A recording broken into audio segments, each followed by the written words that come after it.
Jadi man qoma ramadhana imanan wahtisaban, barang siapa yang menegakkan Ramadan dengan iman dan ihtisab, maka gufiro, diampuni oleh Allah Subhanahu wa taala, atau diberikan ampunan oleh Allah Subhanahu wa taala lahu baginya, mata kau berdama, apa yang telah lewat, min dan bih, dari dosa, baik dosa besar maupun kecil secara umum nama, tapi karena tadi diterjemahkan diawali dengan min, maka itu sebagian min dan bih itu.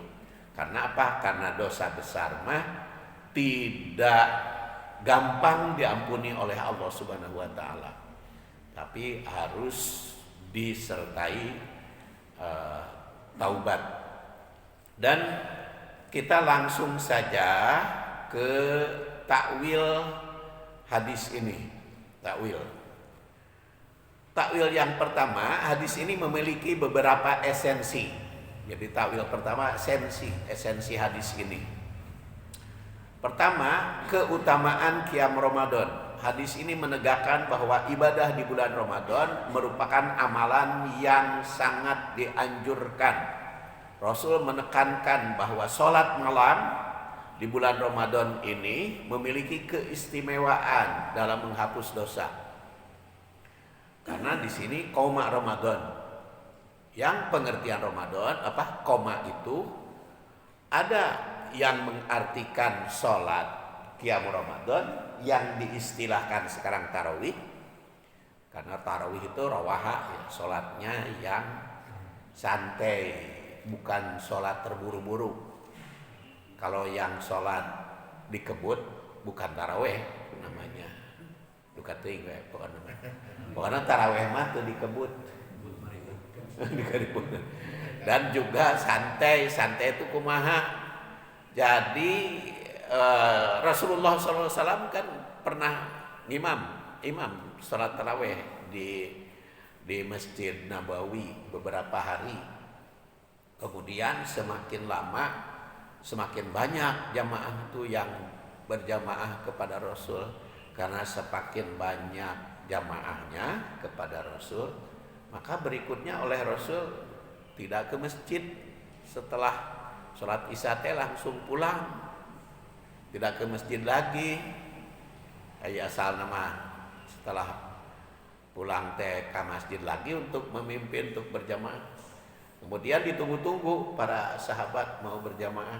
Akhirnya bahkan sampai baru Rasul setelah sahur ke masjid. Maka Rasul ditanya, kenapa ya Rasulullah, kami tunggu untuk melaksanakan qiyam, tapi engkau tidak datang? Kata Rasulullah, kan khawatir menjadi wajib. Kemudian zaman Abu Bakar juga seperti itu, dan Rasulullah SAW. Baru di zaman Umar berjamaahkan dengan Imam Ubay bin Ka'ab, dan ada juga imam yang lain. Nah itu sejarahnya. Di zaman Umar bin Khattab, yang sering kita lakukan di sini adalah berjamaah secara khusus. Kaum muslimin dikerahkan datang ke masjid, itu meneruskan dari zaman Umar bin Khattab, yang Umar bin Khattab juga meneruskan dari Rasul. Kenapa Umar bin Khattab berbeda dengan Abu Bakar pendapatnya? Kan dituduh oleh tabi'in, oleh sahabat yang lain, berbuat sesuatu yang baru, nikmatul bin ahadihi, ya, kata Umar bin Khattab. Nah inilah yang baru itu paling bagus, kata Umar bin Khattab. Jadi bisa dilaksanakan seperti apa yang kita lakukan zaman Umar bin Khattab itu. Jadi karena Umar bin Khattab kan termasuk ke Khulafaur Rasyidin yang diperintahkan oleh Rasulullah SAW. Kan uh, Al-Khulafaur Rasyidin itu termasuk ke periwayat Nabi dan juga pelaksana Rasulullah SAW. Cuman dalam prakteknya berbeda antara Abu Bakar dengan Umar bin Khattab itu pemahaman terhadap sunnah, tapi sama-sama sunnah Rasul Shallallahu Alaihi Wasallam, karena ada taatilah sunnahku dan sunnah al-khulafa ar-rasyidin. Dan al-khulafa ar-rasyidin itu kan di kalangan ulama juga ada yang mengatakan 4, Abu Bakar, Umar, Utsman, dan Ali. Ada juga yang mengatakan 5 dengan Umar bin Abdul Aziz yang pada tahun 99 Hijriah. Karena memang dua-duanya, dua Umar ini walaupun jalur ke atasnya, kalau Umar bin Abdul Aziz itu dari ibunya ya ke Umar bin Khattab itu ada pertalian saudara. Jadi tapi Bani Umayyahnya itu sama. Umar bin Abdul Aziz dan Umar bin Khattab punya jasa. Kalau Umar bin Khattab punya jasa tentang pembukuan Al-Quran, mushaf Al-Quran. Karena zaman Umar bin Khattab itu Al-Quran diresmikan sebagai mushaful imam yang penulisnya Utsman bin Affan. Itu juga Utsman bin Affan juga setelah banyak musyawarah tentu saja, maka ditetapkanlah tulisan Utsman bin Affan. Kalau Umar bin Abdul Aziz jasa pembukuannya hadis. Jadi dua Umar ini sangat berjasa, makanya diistilahkan Khulafaur Rasyidin kelima Umar bin Abdul Aziz, karena awal-awalnya kan menulis hadis teh tidak resmi, masing-masing aja.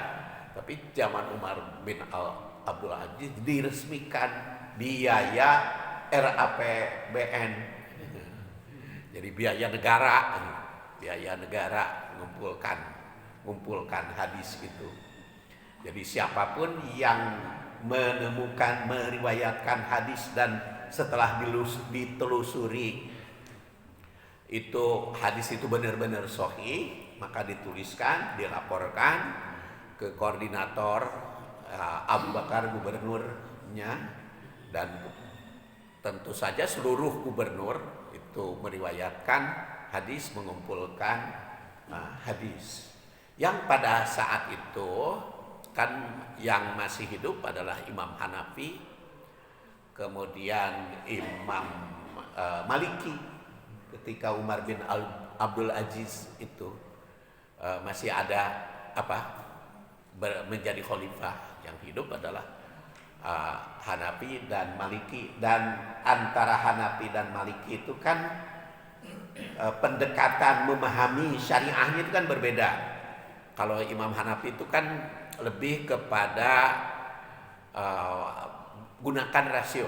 Jadi kalau tidak ditemukan hadis itu langsung rasio.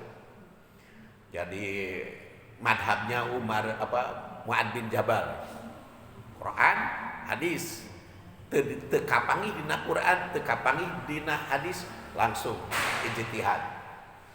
Makanya Imam Hanafi mah ada kaifa idakila. Jadi kalau ngaji begini teh, bagaimana kalau ada pertanyaan? Abu Hanifah, bagaimana kalau pertanyaan begini? Maka dia diskusi, nanti disimpulkan. Kalau Imam Maliki itu lebih kepada hadis. Bahkan kalau ada kesulitan di dalam menemukan Quran dan hadis, bagaimana kita ngambil kesimpulan? Maka huruf Madinah, tradisi Madinah itu dijadikan dasar. Jadi ini mah lebih rasio, lebih ra'yu. Hanafi mah, kalau Maliki mah lebih kepada teks hadis, termasuk huruf Madinah, kebiasaan Madinah itu jadi dasar. Nah, lalu bagaimana, kapan itu hadis? Nah, makanya hadis itu muncul jadi ilmu hadis yang sistematis, yang berurutan secara ilmu, keilmuan, epistemologi dalam ilmu hadis, ya baru itu di zaman Asy-Syafi'i, imam ketiga. Asy-Syafi'i itu lahir 150 ya, wafat 204. Nah, maka pada zaman Syafi'i itulah hadis dikelola, diteliti secara mendalam, secara sistematis di zaman Imam Asy-Syafi'i. Makanya perintis ilmu hadisnya itu sejak zaman Imam Syafi'i. Tapi penulisan secara resmi zaman Umar bin Abdul Aziz. Maka diteruskanlah berikutnya ya oleh Imam Hambali juga, terus tentang hadis, kemudian Al-Bukhari, Muslim, Abu Daud, Tirmidzi, Nasai dan selanjutnya. Jadi makanya saya katakan bahwa tarawih secara berjamaah itu jelas ada dasarnya, baik dari Rasul karena pernah mengimami maupun zaman Khulafaur Rasyidin. Nah, hadirin rahimakumullah, itu makanya Imam Nawawi, bukan Imam Nawawi Bantani ya. Imam Nawawi itu kan ada dua, ada Imam Nawawi namanya Nawawi, ada juga Nawawi itu karena orang Nawa, yaitu tahun 637 Hijriah. Imam Nawawi penyusun Riyadhus Shalihin itu memahami man qoma Ramadan itu tarawih beliau mah. Imam Nawawi bisa kita lihat di dalam buku ini, saya tuliskan kutipan-kutipannya. Itu man qoma Ramadan. Kemudian yang kedua, syarat diterimanya amalan Ramadan atau negak Ramadan supaya mendapat ampunan itu iman dan ihtisab. Iman dan ihtisab. Yang sudah tadi katakan, ihtisab itu bisa dimaknai ikhlas. Kalau iman di latar keakidahan, keimanan itu kepercayaan, keyakinan. Kalau ikhlas kepraktekan, prakteknya hanya mencari doa Allah. Dan ikhlas itu tentu saja masuk kategori ikhlas atau tidak hanya Allah Subhanahu wa taala yang tahu. Karena bapak-bapak, ibu-ibu yang datang ke tarawih berjamaah teh, latar belakang tujuan, motivasinya apa? Siapapun tidak tahu. Jadi kalau ikhlas mah nggak ada yang tahu, siapapun. Karena tidak bisa kita nganggap anu ikhlas teh nu rumputan, nu sembunyi-sembunyi, nu nyumput. Tidak bisa. Tidak bisa juga menilai kalau yang terang-terangan ibadah teh riya, belum tentu. Kita juga nggak tahu apakah betul riya. Sama dengan sedekah kan, intubdus sedekah itu apabila kalian tubdu sedekah terang-terangan maka itu khair. Wa intufuha fani'ma, sembunyi-sembunyi juga itu baik. Jadi sedekah itu mau terang-terangan mangga, mau susulumputan mangga. Mana nu ikhlas? Nggak tahu kita. Apakah anu susulumputan atau anu terang-terangan? Aya oge kan sedekah ieu ka Miftahul Jannah atas nama sa. Bu, ditaruh atas nama sa sedekahnya. Ah, hamba Allah saja. Kenapa tidak hamba Allah? Kenapa hamba Allah enggak mau disebut nama? Kan Miftahul Jannah perlu nama. Ah, enggak usah, di situ ikhlas. Itu belum tentu ikhlas orang yang begitu. Karena kalau yang ikhlas mah rek disebut nama, rek henteu, rek diumumkeun, rek henteu terserah. Itu bukan urusan pemberi, itu mah urusan penerima. Rek diumumkan, rek henteu, rek disebut nama, rek henteu. terserah. Jadi kalau menurut saya nggak perlu kalau sedekah itu nyebut hamba Allah, nama aja. Kalau masjid nyebut nama ya tulis aja nama gitu. Adapun diumumkan rek itu terserah, itu ikhlas, karena ikhlas mah hanya mencari ridho Allah. Ya naon? Oh kucing. Sudah naon. Kucing mah aya nu resep aya nu aya nu resep mah langsung dipangku, aya nu teu usir teu naon. Jadi itu ikhlas itu susah ya dinilai oleh manusia. Makanya kalau kita minta jasa atau minta bantuan kepada sesama manusia, ulah nuntut ikhlas gitu. Ka manusia mah punten memang hatur nuhun sing ikhlas we nya moal diburuhan ulah gitu. Minta bantuan mah nyerek muruhan lamun teu muruhan minta bantuan ya mohon maaf punten abdi teu bisa mere duit, teu bisa muruhan. Jangan dikatakan kudu ikhlasnya. Urusan ikhlas atau tidak mah dia ya. Urusan orang itu ikhlas karena Allah Subhanahu wa taala. Kemudian yang ketiga, penghapusan dosa yang telah lalu. Para ulama berpendapat bahwa yang dimaksud dengan dosa di situ ada yang mengatakan dosa kecil, karena dosa besar mah harus dengan taubat nasuha. Kumaha lamun dosa kecil banyak gitu. Dosa kecil banyak, bisa jadi dosa besar enggak? Itu juga di kalangan ulama berbeda paham. Salah satunya Ibnu Abbas, jadi kalau dosa kecilnya terus-menerus dilakukan menjadi numpuk, bisa jadi gede. Tapi kan kategori dalam hadis dosa itu ada akbarul kabair, itu dosa terbesar. Ada kabair, jama dari kabiroh, itu dosa besar. Ada juga kan dosa yang lain, ada sayyi'ah, salahan, ada dosa juga munkar, ada juga namanya dunub, ada juga dengan ism. Jadi dosa itu cukup banyak ya. Kemudian yang keempat, esensi hadis ini spirit kesungguhan dalam beribadah.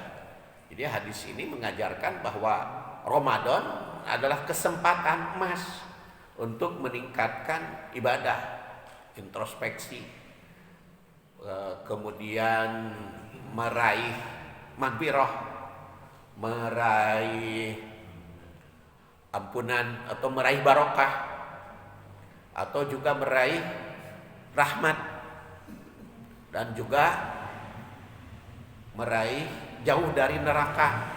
Dan itu selama bulan Ramadan itu. Kalau berdasar hadis diriwayatkan oleh Tirmidzi antara lain, jadi rahmat bisa disimpulkan oleh kita ya. Jadi baik rahmat, kemudian maghfirah ataupun itqun minan nar, itu ketiga-tiganya ada selama bulan Ramadan. Tapi kan cenah geuningan aya awaluha rahmatun, ausatuha maghfirah, akhiruha itqun minan nar. 10 hari pertama rahmat, 10 hari kedua maghfirah, 10 hari ketiga itqun minan nar. Ya ada hadis itu, cuman hadis itu ada yang mengatakan maudhu, ada yang mengatakan hanya dhaif hadis tersebut. Jadi kan syahrul Ramadan awaluha rahmah, ausatuha maghfirah, akhiruha itqun minan nar. Hadis itu diperdebatkan di kalangan ulama. Ada yang menganggapnya hadis itu dhaif. Karena hadis yang sahih mah selama bulan Ramadan tilu-tiluna aya gitu. Jadi jangan dianggap kalau maut di tengah-tengah hanya maghfirah nu didapat, atau maut 10 hari pertama hanya rahmat yang didapat. Tapi sejak awal sampai akhir tiga-tiganya ada rahmat, maghfirah, maupun itkun minanar. Tapi tentu saya tidak bisa mentasih kan. Pokoknya hanya menunjukkan bahwa hadis yang menyebutkan 10 hari pertama rahmat, 10 hari kedua maghfirah, 10 hari ketiga itkun minanar itu hadisnya dhaif. Jadi yang sahih selamanya, selama Ramadan tilu-tiluna aya gitu. Jadi spirit keunggulan dalam beribadah sejak awal sampai akhir harus tetap gitu. Tong ayeuna mah 10 hari pertama mah urang ada mengharap rahmat saja. Kewet tobat mah 10 hari kedua gitu begitu. Jadi tiga-tiganya diharapkan sejak awal spirit. Kemudian membangun kebiasaan ibadah. Ini kaitannya dengan pendidikan keluarga saya, karena di sini makan fikih keluarga. Jadi kaitan dengan kehidupan berkeluarga. Jadi membangun kebiasaan ibadah berkelanjutan. Jadi melaksanakan qiyam Ramadan dengan sungguh-sungguh dapat menjadi awal bagi seseorang untuk membiasakan ibadah malam juga di luar Ramadan. Maka ini menanamkan disiplin spiritual yang bisa berlanjut sepanjang tahun. Jadi bolehlah Ramadan itu sebagai pendidikan khusus tarbiyah. Apalagi bulan Ramadan kan banyak kesempatan untuk orang tua membina anak-anak kita. Anak-anak yang apalagi yang pesantren kan. Yang di pesantren itu ada istilah selama bulan Ramadan tuh. Ada sorogan, ada sarah, ada macam-macam. Itu penobatan. Makanya ada yang mengusulkan libur sekolah teh di bulan Ramadan baik SMP, SMA maupun perguruan tinggi. Bulan Ramadan mah libur saja karena adalah untuk konsentrasi spiritual di masjid. Jadi kalau mahasiswa mungkin karena libur kuliah maka aktif di masjid. Kalau siswa SMP, SMA maka pesantren. Ya, kan di sini juga ada pesantren khusus Ramadan. Lamun barudakna libur kan bisa 1 bulan Ramadan. Hanya ada yang mengusulkan seperti itu. Ya, karena kaitan dengan kehidupan berkeluarga itu kan anak-anak itu harus ada kesempatan minimal dalam 1 tahun 1 bulan berada dalam keluarga, pembinaan keluarga. Asalkan jangan sampai pembinaan keluarganya malah berbeda dengan di pesantren. Biasa nama di pesantren mah teu meunang main game, teu meunang main HP, begitu datang ke rumah dibebaskan ke orang tua gitu. Jadi kesimpulannya di sini secara esensi memberikan motivasi besar bagi umat Islam untuk tidak menyia-nyiakan kesempatan di bulan Ramadan dengan melaksanakan sholat malam penuh keikhlasan, kemudian ibadat-ibadat yang lain. Kenapa ditekankan? Kan sholat malam ada di luar Ramadan, betul ada. Makanya kan di kalangan ulama beda-beda pemahamannya ya, interpretasi terhadap hadis-hadis itu. Ada yang mengatakan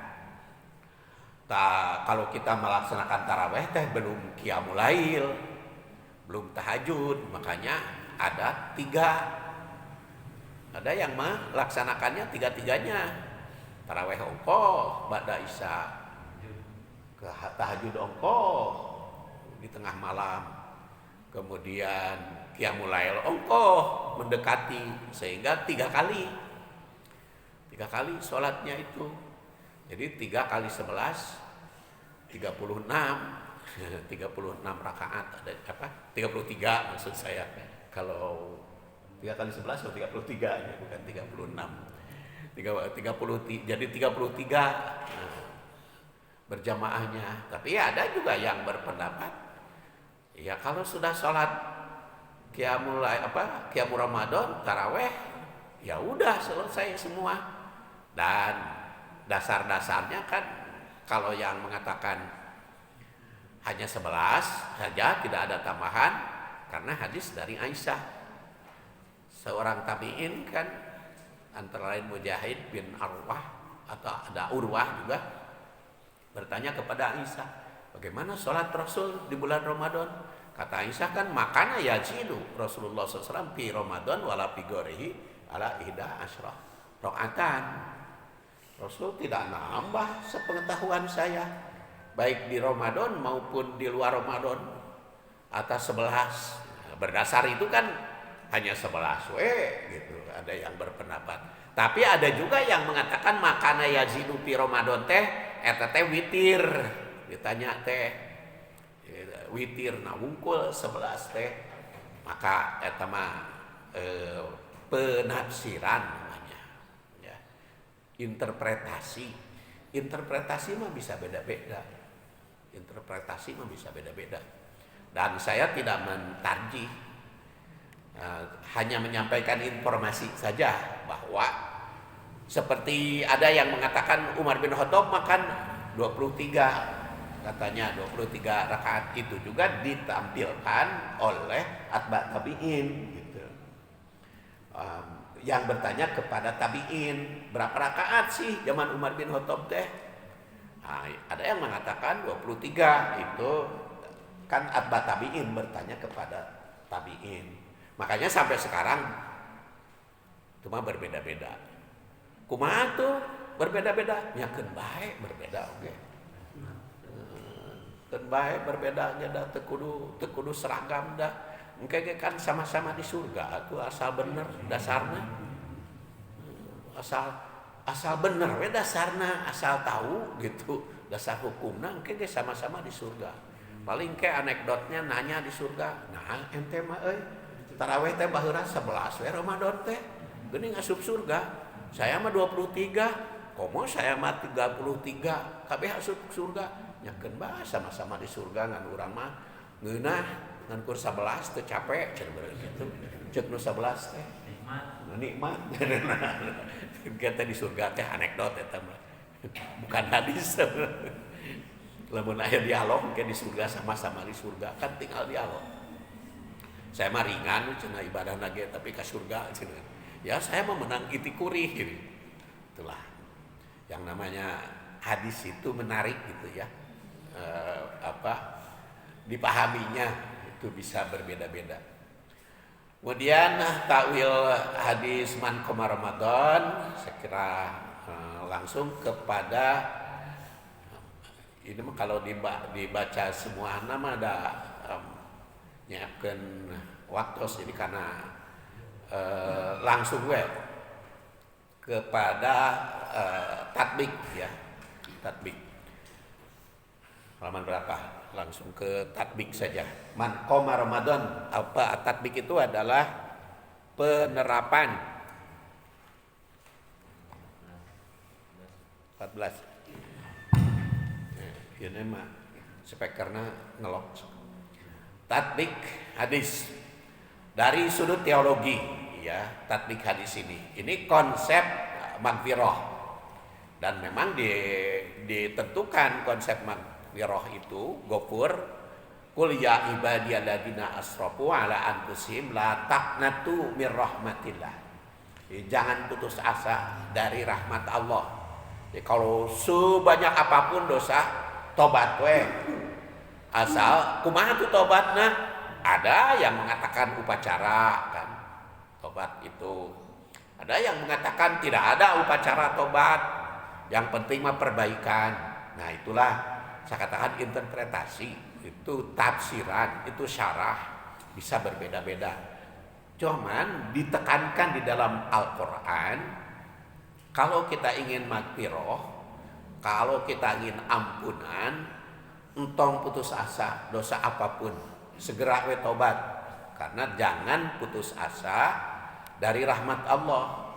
Makanya meraih magfirah di bulan Ramadan, ya dasarnya hadis ini. Dan juga ayat Az-Zumar ayat 53, la taqnatu mir rahmatillah. Rahmat Allah Innallaha yaghfirud dzunub jami'ah, karena Allah itu mengampuni dosa semua. Karena innahu huwal ghafur rahim. Jadi oleh karena itu jangan putus asa, makanya meraih maghfirah. Kemudian yang kedua, hubungan antara iman dan amal. Imanan wahtisaban itu menegaskan bahwa amal ibadah itu harus didasari oleh iman dan harapan pahala dari Allah. Nah, dalam teologi Islam, iman itu tidak hanya keyakinan di hati, tapi juga diwujudkan di dalam amal. Makanya ada amanu wa amilus solihat. Kemudian konsep balasan keutamaan ibadah. Jadi amal ibadah itu memiliki balasan tasawuf yang telah ditetapkan oleh Allah. Hadis ini menunjukkan qiyam Ramadan dapat ampunan pahalanya. Ya. Makanya kalau tadi harapnya ihtisab dan iman itu dijamin akan mendapat ampunan. Dan secara sejarah tadi sudah saya sampaikan. Kemudian konsep syafaat dan rahmat. Jadi hadis ini juga memiliki kaitan dengan syafaat dan rahmat di akhirat. Orang yang menjalankan ibadah dengan ikhlas, ihtisab, akan mendapat ampunan yang merupakan bentuk kasih sayang Allah. Karena apa? Karena kita masuk surga bukan karena amal saja, tapi juga karena rahmat Allah Subhanahu wa ta'ala. Bahkan Rasulullah SAW bersabda, la yudkhilu ahadakumul jannah amaluhu wa la yunajjihi amaluhu minan nar. Jadi masuk surga tidak menjamin dengan atau bebas dari neraka dengan amal itu tidak menjamin semua. Bahkan kila wala anta, engkau juga ya Rasulullah. Kata Rasulullah, wala ana, aku pun begitu. Karena masuk surga itu dirahmati minallah. Maka rahmat yang kita harapkan dari Allah Subhanahu wa ta'ala. Kemudian ada qada qadar, ya, takdir. Makanya di bulan Ramadan juga ada Lailatul Qadar. Walaupun diterjemahkan di Departemen Agama, inna anzalnahu fi Lailatul Qadar, itu malam kemuliaan. Padahal justru Qur'annya juga bertanya, inna anzalnahu fi Lailatul Qadar. Wa ma adraka ma Lailatul Qadar. Tahukah kamu apa itu? Justru dipertanyakan, apa itu Lailatul Qadar? Makanya lebih baik ya malam qadar aja namanya, sangat rahasia itu. Makanya dengan wama adroka, tahukah kamu apa yang kamu ketahui tentang Lailatul Qadar?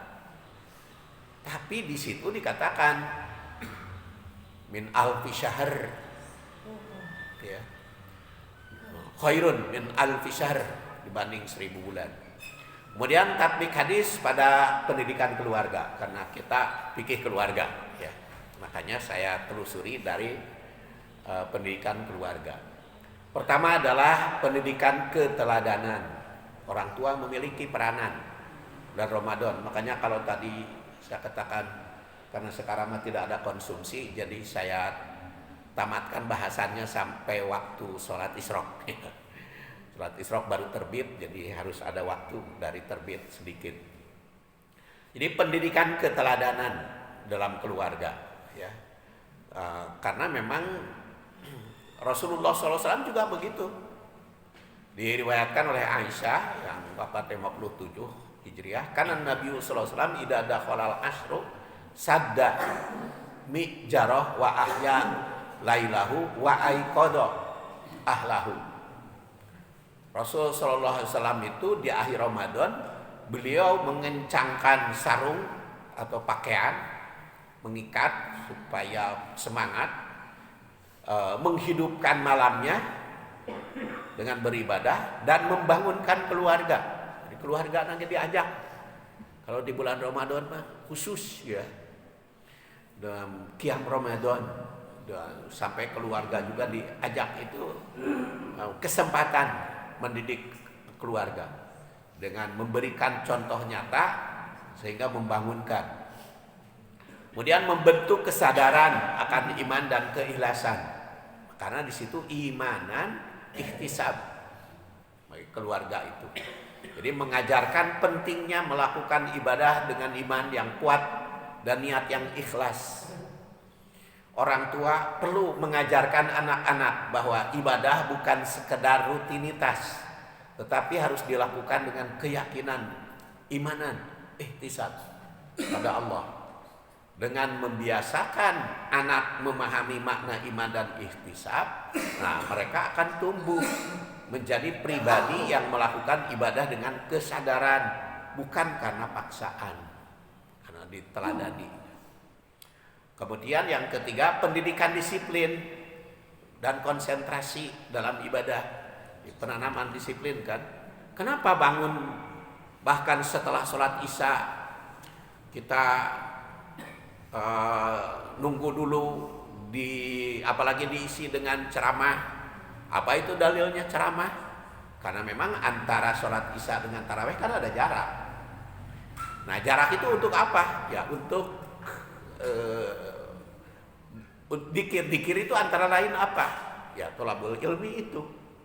Dan juga Rasulullah SAW yudaris Al-Quran dengan malaikat Jibril. Yudaris itu kan tadarus itu bisa hanya membaca, bisa tilawah bisa tadabbur, tafsir. Tapi kan di masjid-masjid ada peringatan gitu. Ulah panjang teuing. Saya siapkan mau ceramah kemarin tuh di Al-Fitrah untuk ceramah tarawih, tapi di mimbar tertulis ceramah tarawih maksimal 15 menit. Jadi saya siapkan 2 halaman dengan kurs setengah halaman jadinya. Nah, jadi begitu setengah halaman 15 menit. Oh, sudah 15 menit sepirang. Jadi itu tamat ya pokoknya segitu. Jadi karena kan imam harus disiplin gitu. Selesai harus disiplin. Jadi artinya makna ceramah antara isya jeung tarawih itu dasarnya saya yakin kuat gitu. Karena baik itu dzikirnya maupun memperlambatnya ya supaya tidak, kalau Rasulullah mah kan pulang dulu gitu ya setelah sholat isya teh. Ayo urang mah pan lamun pulang dulu mah bisi telat teuing, bisi lama teuing. Jadi oleh karena itu diisi dengan ceramah tarawih tersebut. Di samping kita sholat pengajian subuh. Kalau pengajian subuh mah jelas karena ingin mendapatkan nilai umroh dan haji kan sampai waktu duha. Kemudian yang ketiga, pendidikan disiplin. Jadi mudah-mudahan terus menerus qiyamul lail nanti di luar Ramadan. Kemudian pendidikan spiritual dan keseimbangan antara ibadah dan kehidupan. Karena Rasulullah SAW juga kan di bulan Ramadan kehidupan sehari-hari kan tidak dihentikan kan. Ekonomi jalan kan zaman Rasul juga. Apa ekonomi jalan? Buktinya perang Badar. Perang Badar itu latar belakang pertama nama ekonomi. Kan Rasul mengutus sahabat ke Badar itu untuk mencegat Abu Sofyan yang membawa harta ke Syam untuk dijual, harta kaum muslimin dirampas oleh Abu Sofyan, maka minta modalnya. Tapi malah Abu Sofyan lapor ke Abu Jahal, katanya Rasul rek perang gitu. Nah, bukan perang, latar belakangnya ekonomi. Tapi sekaligus juga peperangan ada di bulan Ramadan. Makanya bulan Ramadan mah itu disebut bulan haram kan. Haram itu artinya suci, tapi bulan barokah, sahrul siam, sahrul Quran, dan di dalam Quran dalam hadis kan gitu. Jadi itu disebut sahrul haram, karena sahrul haram 4 bulan yang lain, bukan bulan Ramadan. Jadi, pendidikan spiritual. itu bukan, jadi yang dimaksud dengan pendidikan spiritual itu bukan berarti khusus ritual saja, karena keluarga juga kan dimasukkan pada bab Ramadan. Itu surat Al-Baqarah 187. Kok kunaon eta? Kunaon maureun sababna Allah ya. Cuman apa hikmahnya? Kok uhillalakum lailatas syam ropasu, urusan ropas suami istri diasupkeun dina bab Ramadan.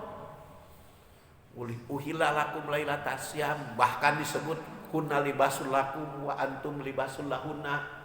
Pakaian istrimu pakaian bagi laki-laki, bagi suami, suami pakaian bagi perempuan, sampai disebut itu di dalam bab saum Al-Baqarah 187 yang disebut la'allahum yattaqun ujungnya. Apa itu? Untuk apa? Jadi yang kita telusuri itu apa filosofinya, apa hikmahnya. Itu saya yakin ada kaitan bahwa di dalam kehidupan spiritual, dalam kehidupan ritual, sosial jangan ditinggalkan. Apalagi kan Rasul juga dermawan. Tapi utama di dalam kehidupan keluarga, justru bulan Ramadan tuh semakin dekat. Keluarga suami istri itu semakin dekat. Ulah pipaseaeun justru semakin rukun, semakin sakinah bagaikan pakaian. Kunna libasul lakum wa antum libasul lahunna. Itu sampai itu keseimbangan antara ritual dan sosial. Jadi usaha ekonomi mah enggak jalan. Bepergian juga jalan. Kumaha lamun teu kuat keur bepergian lapar pan bisa dikodong. Kemudian penguatan nilai keluarga melalui kebersamaan. Ya, ada kerukunan, kebersamaan, sampai urusan sosial suami istri disebut dalam Quran. Pendidikan tentang makna pengampunan. Jadi kesempatan memperbaiki diri. Kalau disebut ada pengampunan, jadi kesempatan muhasabah, perbaikan diri. Menjadi bisa disimpulkan dari perspektif pendidikan keluarga, hadis ini mengajarkan nilai-nilai penting dalam membangun keluarga yang islami.